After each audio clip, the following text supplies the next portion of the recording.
There are more than 10 million of them, on front porches and apartment doors and garage entries across the country. Little devices, most of them not much bigger than a fist, with a lens and a speaker and a connection to an app on your phone. You installed it for security, maybe after something happened in the neighborhood, maybe just because the price dropped and it seemed like a good idea. It's supposed to make you safer, supposed to let you see who's at the door from anywhere, supposed to keep an eye on the package delivery, and it does all of that. It also does something else, something that most of the people who installed it have genuinely never thought about. It records, constantly or in motion-triggered bursts, every delivery, every visitor, every time you leave and come home, every neighbor who walks past. It captures a detailed, time-stamped, cloud-stored record of activity at and near your front door, day after day, week after week. And that record, that footage you put there to protect yourself, can, under certain circumstances, end up being reviewed by people you never intended to share it with. Now, before I go a single word further, this is not an argument against doorbell cameras. This is not a claim that law enforcement is improperly using home security footage. This is information about how these devices work in the legal landscape, who can access the footage, under what circumstances, through what process, so that anyone who owns one can make informed decisions about their own setup. Because here's what I've found. The people who would benefit most from understanding this either don't know it exists or learned about it in a context that made it sound more alarming than it actually is. Neither extreme is useful. So let's go through it clearly. The legal framework for surveillance footage starts with a concept you've probably heard of: the reasonable expectation of privacy. The Fourth Amendment protects people from unreasonable searches of places and things where they have a reasonable expectation of privacy. The analysis comes from a 1967 Supreme Court case called Katz v. United States, which established that the Fourth Amendment protects people, not just physical places, and specifically protects them where they have a reasonable expectation that their activities are private. Apply that to a doorbell camera pointed at your front porch and driveway. Your porch faces the street. Your driveway is visible from the road. Your front walkway is the path by which every delivery driver, every neighbor, anyone who visits you, approaches your house. Courts have generally held that people have a reduced expectation of privacy in areas that are visible and accessible from public spaces. The doorbell camera is recording what's essentially already visible to the world. That has legal implications. It means that the footage your camera captures of your front-facing property doesn't carry the same strong Fourth Amendment protection that footage of, say, the interior of your home would. This doesn't mean police can access it however they want, but it does mean the analysis around accessing that footage is different from accessing something more clearly private. How can police legally obtain your doorbell camera footage? The most straightforward path. They ask you. If you voluntarily share your footage with law enforcement, you've consented. That's the simplest and most common way footage from private cameras ends up in investigations. Many people who've witnessed something and want to cooperate simply hand it over. Nothing wrong with that. If you saw something relevant and you want to help, sharing your footage is a legitimate choice. The second path, legal process. A subpoena, a court order, or a warrant can compel disclosure of footage, either from you directly or from the company that stores it in the cloud. If footage is stored on a company's servers and law enforcement has proper judicial authorization, the company may be required to provide it. This is the third-party doctrine at work. Information you've stored with a company has reduced Fourth Amendment protection compared to information you've kept entirely to yourself. The Supreme Court has addressed the limits of this doctrine in the digital age. Carpenter v. United States in 2018 pulled back somewhat on how broadly it applies to sensitive location data, but cloud-stored security footage from front-facing areas generally sits in legally accessible territory with appropriate process. The third path. Some platforms have had voluntary cooperation policies that allowed law enforcement to request footage directly through the platform without going through individual homeowners. These policies have evolved over time, attracted significant public debate, and been modified. Whether and how they currently work varies by platform and jurisdiction. This third category is the one that generates the most discussion, and for good reason. The question of when and whether private companies should cooperate with law enforcement requests without judicial authorization is a genuine and ongoing policy debate. What this means practically for someone who owns a doorbell camera. The footage your camera captures is not as protected as what's inside your home. It's stored somewhere, either locally or in the cloud.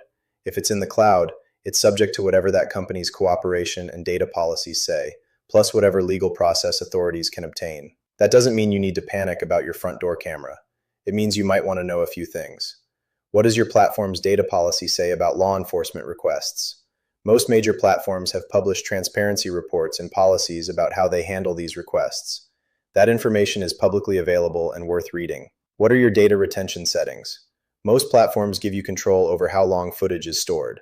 Footage that doesn't exist can't be turned over. Setting a shorter retention period, if that works for your actual security needs, is an available option. Do you have end-to-end encrypted local storage options? Some setups store footage locally without cloud backup. Those setups put more control in your hands. None of these are about evading legitimate law enforcement process. They're about understanding what you've set up in your home and making informed choices about it. Now let's talk about the more immediate practical scenario. What happens if law enforcement contacts you about your doorbell camera footage? An officer at your door, or a call from a detective, asking if you have footage from a specific date or time. This is a voluntary situation. They're asking. You're not required to hand over footage you haven't been legally compelled to provide. You have the right to say you'd like to speak with an attorney before deciding whether or how to share it. You also have the right to voluntarily cooperate if you choose to. That's your call. What you should not do is lie about whether you have footage. Claiming you don't have footage when you do, and that can be demonstrated, creates a separate and more serious problem. I'd like to speak with an attorney before deciding how to respond to that request. That phrase applies here just as it applies anywhere else. It doesn't mean you're withholding evidence. It means you want guidance before making a decision in a situation that has legal implications. A different scenario. What if it's your neighbor's doorbell camera? Their camera may be capturing your movements on what you consider to be your own approach to your home. Your driveway, your walkway, your arrival and departure patterns. This is the part that surprises people most. Your neighbor's camera, capturing what's visible from their property, is largely capturing what's already visible in public space. Courts have generally found that people have a reduced expectation of privacy in their movements on public-facing areas like streets and sidewalks. Your neighbor's footage of your arrivals and departures from their vantage point isn't yours to control. This isn't a crisis. Most of the time, your neighbor's doorbell camera is just a doorbell camera, but it's worth understanding that the recording landscape around your home includes things you didn't install and don't manage.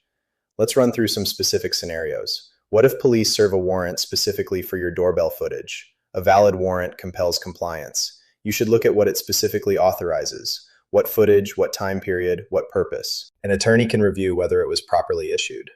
But if it's valid and specific, it's a lawful order. What if you receive a legal demand directly to your cloud storage provider? That's between the provider and the requesting authority. Your platform's published policy will tell you what notification you would receive, if any, and what process exists for you to challenge such demands. If you have concerns, an attorney can advise on your options. What if a neighbor asks to see your footage about something that happened on the block? That's a purely personal decision. Neighbors asking neighbors for footage isn't a legal situation. It's a social one. You can share, decline, or anything in between. What if your own footage shows something you're concerned could be misinterpreted? This is the anxiety most people carry when this topic comes up. The worry that normal-looking footage could be taken out of context and create a problem. Here's the honest answer. Footage that accurately shows what happened shows what happened. If what happened was ordinary, footage showing it is ordinary. The concern about misinterpretation is usually more about not knowing the legal process than about the footage itself being harmful. If you have a specific concern about specific footage, that's exactly the situation where talking to an attorney makes the most sense. Not as a reflexive response to fear, but as a practical step when there's an actual specific concern. What if police tell you that they've already accessed your footage through your provider? Ask what this means. What footage? What purpose? What process? You have the right to understand what's happening. If they've obtained it through proper legal process, that process happened. If you have questions about whether it was proper, an attorney can evaluate that. Let's talk about what you can actually control, because I think this is where the conversation needs to land. You control your own platform settings. Retention period, storage location, notification preferences, data sharing settings. These are decisions you can make now, before any situation arises.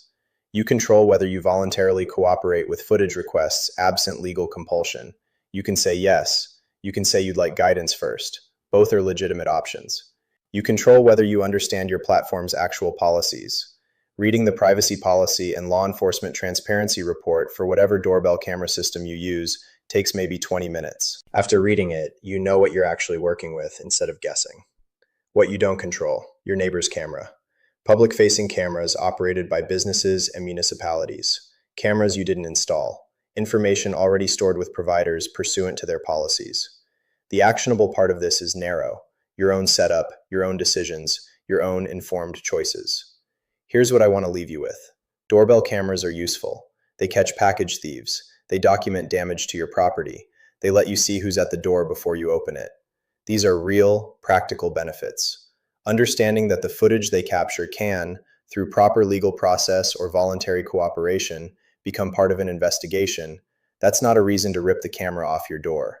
It's a reason to understand what you've installed, how it stores data, what your platform's policies say, and what your options are if someone asks you about it. Informed ownership looks different from uninformed ownership.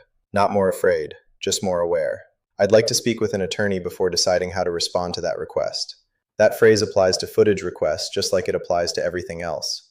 It preserves your options. It doesn't create conflict. It gets you the guidance you need before you make a decision you can't easily undo. But here's the thing that's been in the back of my mind while we've been talking about cameras you installed on your own porch. What about cameras you had absolutely no part in installing? License plate readers on public roads that log your vehicle's location and timestamp automatically as you drive past.